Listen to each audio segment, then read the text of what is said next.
I love being a sneaky little guy. I'm just crawling around and you have no idea I'm even there. Uh-oh, where am I? Am I over there in that vent? Am I behind that vase right there? Both wrong. I'm actually the dog. So get cozy and come rub my belly, cause I got a lot to say about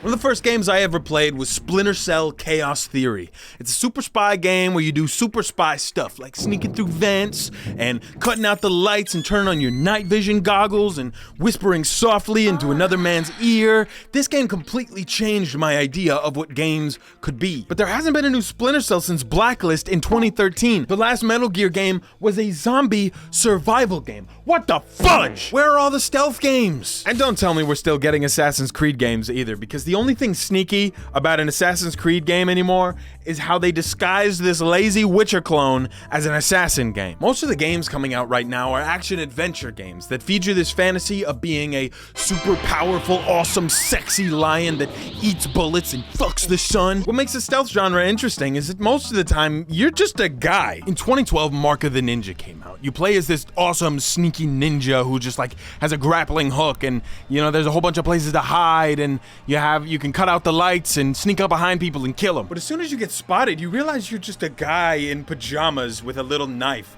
and then the guards put 20 holes in you. So instead of just charging through, you have to outsmart them. This is what makes stealth games interesting. Limitation breeds creativity. Albert Einstein said that. Okay, maybe he didn't say that specifically, but he would have if he played video games instead of doing all that physics junk. Not being able to take that head-on approach turns what would be traditional combat into this kind of high-stakes puzzle. And while I enjoy playing that all-powerful guy that can just mow down enemies, there's something about making it through an entire level without getting spotted once that just scratches an itch in my brain that no other game really can. And there's actually a reason for that. Now bear with me, just really quickly, I'm about to smack you in the mouth with a little bit of science. You see, humans have evolved over millions of years, and even after all this time, there's still something within us that scientists refer to as the Ooga Booga Smash Rock Make Fire Caveman Brain. Find prey, must hunt. Hear predator, must hide. What the hell is Starbucks? It clicks in my brain so well because it plays on that predator-prey instinct. Alien Isolation is a game where you're on a ship with the big scary alien who's running around and killing absolutely everything. The woman you play as is very much human, no special abilities, so if she doesn't hide, she's gonna get blended up like a mocha cookie crumble frappuccino. I'm evolving. Very clearly in this situation, you play as the prey and the alien is the predator. But wouldn't that mean that in the movie Alien vs. Predator, the alien is technically a predator and that would make it Predator vs. Predator? Oh, what is the difference between a predator and a predator? This frappuccino is making me nauseous. On the flip side, the Batman Arkham games let you play as this freak guy who puts on a bat costume and hides in the shadows, waiting to tie you up to these conveniently placed gargoyles. Realistically, Batman's still just a guy, so if he were to run in and start punching everybody who has guns, he's gonna get shot and die. But he doesn't cry about it. Instead, he puts on his special little eyes and sneaks around the shadows, monitoring everybody's heart rate to see if they're terrified. That is a real mechanic. You can see their emotional state, and he just ties them up to these gargoyles. I mean, seriously, who is putting these things in here? Who is building them? They're impractical. Just stop. You're setting yourself up for failure. Batman in this situation is 100% the predator, both because of the stealth sections and his questionable inclination to convince boys to come hang out in his secret cave. What the crap, Batman? While everybody has this Ooga Booga Smash Rock Make Fire caveman brain, it doesn't mean that everybody's gonna like stealth games. Honestly, I don't like most of the choices out there myself. It's very hard to make a good stealth game because it's not as straightforward as the Punch Guy games. There are certain fundamentals a stealth game has to have to be a good game, and that precedent was set all the way back in 1998. Like that Punch, Potential Stealth Assassin, Thief the Dark Project, Metal Gear Solid. There were obviously games that came before, like Castle Wolfenstein and the original Metal Gear, but it was these three games that gave birth to the 3D stealth genre.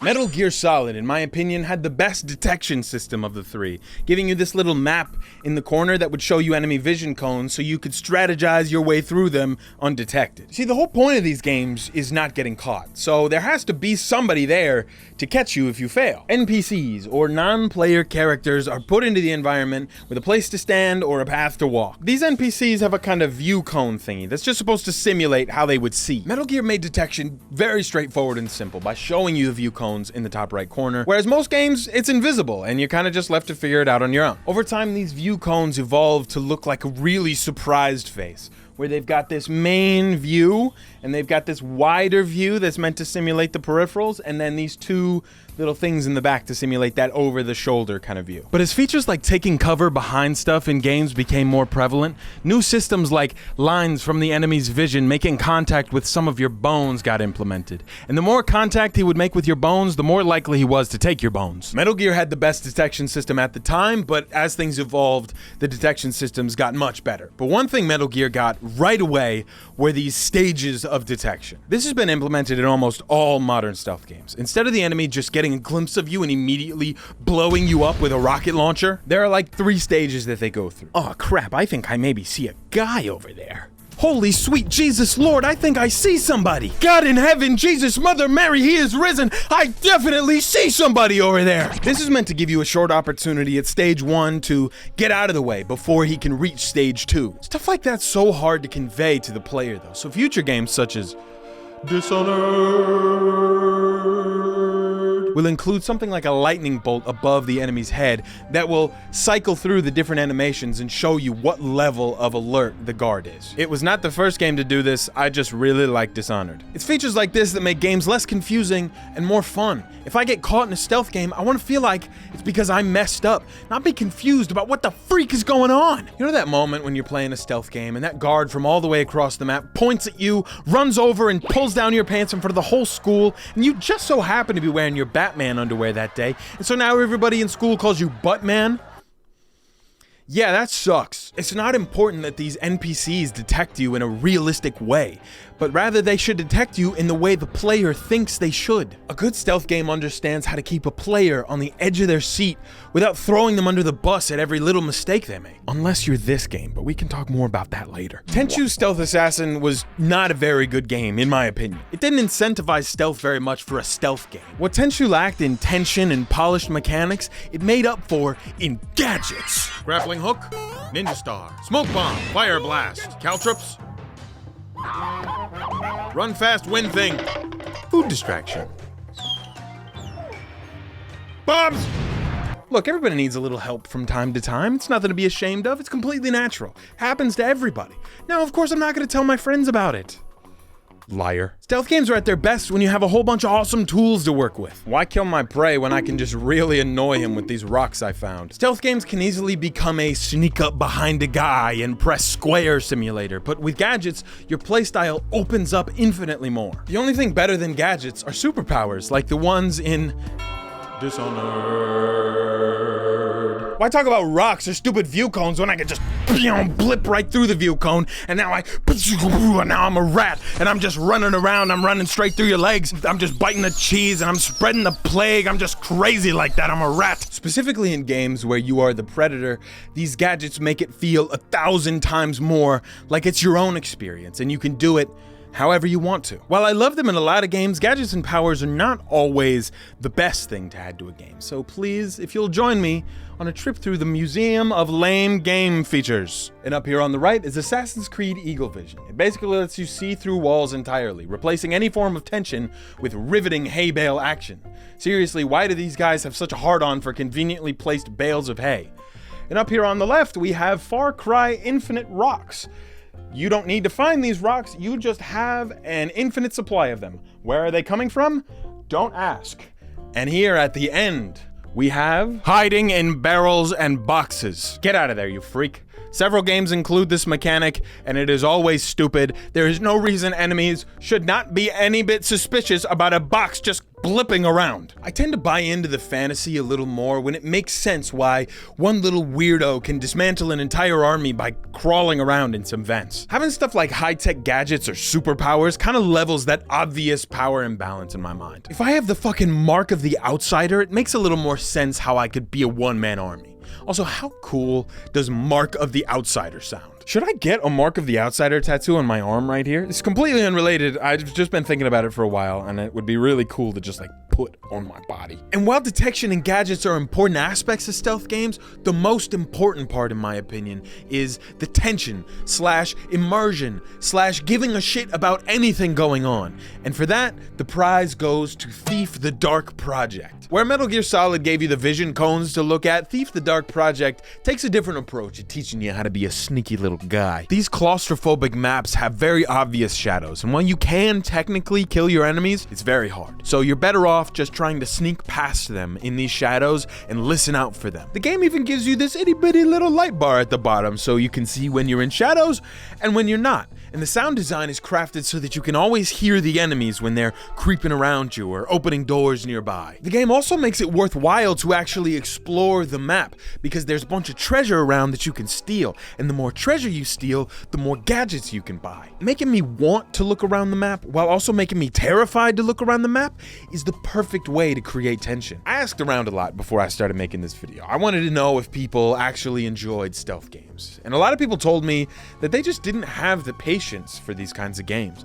And I really think that if you're getting bored in a stealth game, that's a design flaw. It comes down to the game creating this palpable tension like Thief does. Stealth just shouldn't mean sitting around doing nothing. It's generally in stealth games that you have to strategize, analyze your situation, tackle it carefully. If anything, I should feel more engaged, more active in the scenario, not just sitting around with my dick in my hand. I want to have as much agency as possible in how it plays out, and I want to care if it goes my way or not. To point out another game that does this well, this is the one I was referring to earlier, GTFO does it perfectly because it is so scary it makes you want to vomit. GTFO is actually a multiplayer horror game that you can almost never survive if you're going loud. The game is pretty straightforward. There's a bunch of monsters infesting this hellscape level that you've entered, and you've got to clear them out. The game doesn't tell you to be quiet necessarily, it just shows you what happens when you're not. This game is the perfect example of how a stealth game should keep me on the edge of my seat, praying I don't get caught, holding my breath. Another great part of GTFO is that you're not doing it alone. Trying to coordinate these strikes makes it so much harder and elevates the experience by a lot. Maybe co-op stealth games for the future. I don't know, I'm just a Bebo, but if I could recommend a co-op stealth game, it would be Operation Tango. Pretty much one person plays as the super spy infiltrating a place, and player 2 operates as that guy in the chair. It's fun and it's silly, and I played it with my girlfriend and we had a good time, so I would recommend it to you. While it was these 3 games that started it all and laid the groundwork for all the stealth games to come, I've got to give a shout out to my favorite game in the world, Dishonored. I fucking love this game. In Dishonored, you play as Corvo Atano, who is wrongfully accused of killing his baby mama, and he breaks out of prison to go save his daughter and to either get revenge or set things right. Notice how I said or, because it's got a whole bunch of choices and consequences to the path you take.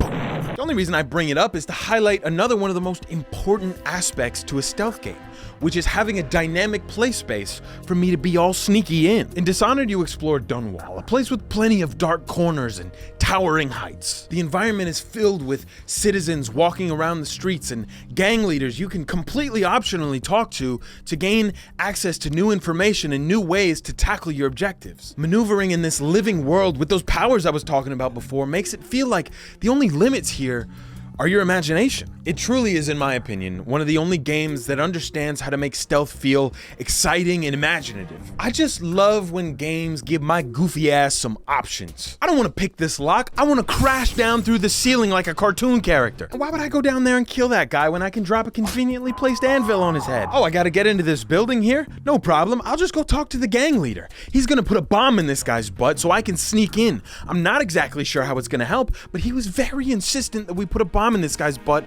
as soon as possible. The more opportunity there is in a level, the more it gives the player that feeling of freedom. Now, I want to be completely clear here, okay? When I say this, please listen carefully. When I ask for more opportunities, I am not talking about semi-tall grass that makes me completely invisible to all enemies. Whoever's idea this was, I curse your bloodline for 14 generations. As much as I love opportunity in these levels, I think interactivity is equally as important here. You know, let me cut out the lights in a room, or let me lock a door leaving all the guards inside, or let me put a bomb in this guy's butt. I'm still not sure why, but we've already committed to the idea at this point. And it's weird, some of the best world manipulation ideas come from this game called Watch Dogs. The game plops you in this open world as a vigilante and gives you access to something called the CTOS, which is basically just the hack everything tool. You can actually use your phone to change stoplights, making people crash on the street, or you can manipulate some of the hardware around a level, or even use some of your tech to scope out an area before you go in. Unfortunately, this game was made by Ubisoft, so they barely scratched the surface on any of these ideas. Having looked back at the history now, it's clear to me that this decline in stealth games is entirely due to the fact that games have increased massively in scope over the years. What used to be the stealth genre has now been reduced down to a small feature in much larger games like Uncharted or Spider-Man. Now, I don't think stealth as a choice is necessarily a bad thing. You know, not to bring it up too much, but Dishonored does that pretty well. I just think that stealth is such a hard thing to pull off, you know? We've already pointed out all of these fundamentals, and in my opinion, without any of these, you get a bad stealth experience. And in these very ambitious, large games, stuff like this can get overlooked. I mean, God, why would I want to stop being Spider-Man and webbing up bad guys to play as Mary Jane and go push over a radio? If you've not played the Spider-Man game, in it, the pace completely halts and you get to play as Spider-Man's girlfriend and just kind of walk around all sneaky-like. It's so stupid. I don't have any joke here, it's just stupid. While I wouldn't argue with a new Thief game or a new Splinter Cell, I don't think we need to stop making stealth a feature rather than a genre on its own.